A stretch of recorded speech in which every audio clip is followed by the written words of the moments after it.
On arrive à la fin, dernier extrait. Allez. Merci beaucoup Nicolas Teilhard. On va vous retrouver toute la journée. Je le rappelle, c'est une journée spéciale pour évoquer ce pays, le Liban. On va aller, parce que c'est important aussi, voir ce qui se passe de l'autre côté de la frontière en Israël avec William Delesseux. Bonjour William. Bonjour Jérôme. Vous êtes à Haïfa, au nord d'Israël. Ces dernières heures, Israël n'entend laisser aucun répit au Hezbollah. Là, c'est un extrait, donc c'est Jérôme Chapuis qui est notre matinalier. On est donc en édition spéciale Liban. On l'entend, on va aussi de l'autre côté. Est-ce que éditorialement, tu peux raconter pourquoi, enfin en tout cas à France Info, l'importance aussi d'avoir les deux perspectives et de raconter aussi ce qui se passe côté israélien?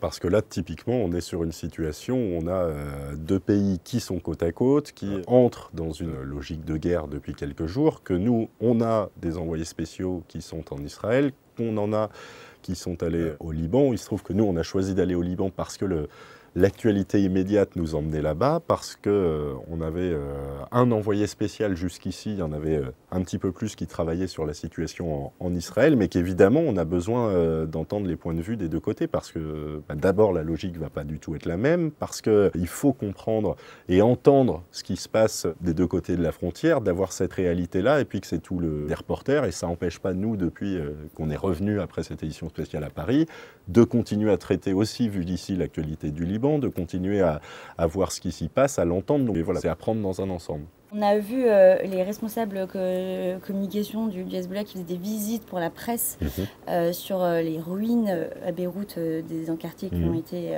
bombardés. Comment on fait? Évidemment, c'est très important parce que comme ça, on peut aussi raconter.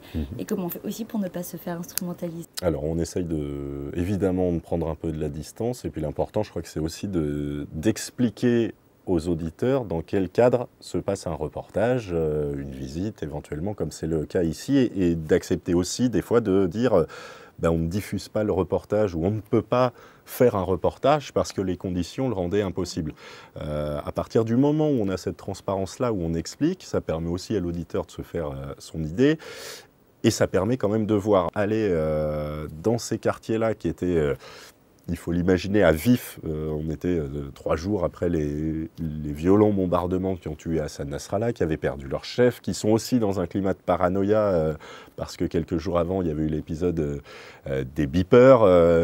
Les journalistes occidentaux peuvent être pris aussi, pour certains, comme des relais ou des espions. Donc, ce cadre-là, un petit peu plus officiel, déjà, était un des seuls moyens d'aller tourner en sécurité dans ces quartiers-là, qu'il est indispensable d'aller le voir, parce que passer quelques jours à Beyrouth, après ce qui s'est passé, sans pouvoir mettre un seul œil là-bas, c'est compliqué. On le voit à Gaza depuis près d'1 an, c'est impossible de rentrer.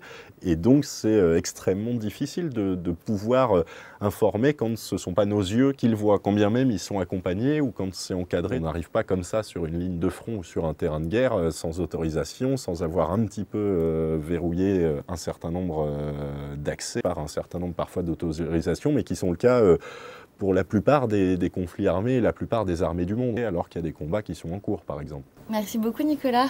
Merci. J'espère que cet épisode de Retex vous a plu. On se retrouve très vite pour un nouvel épisode.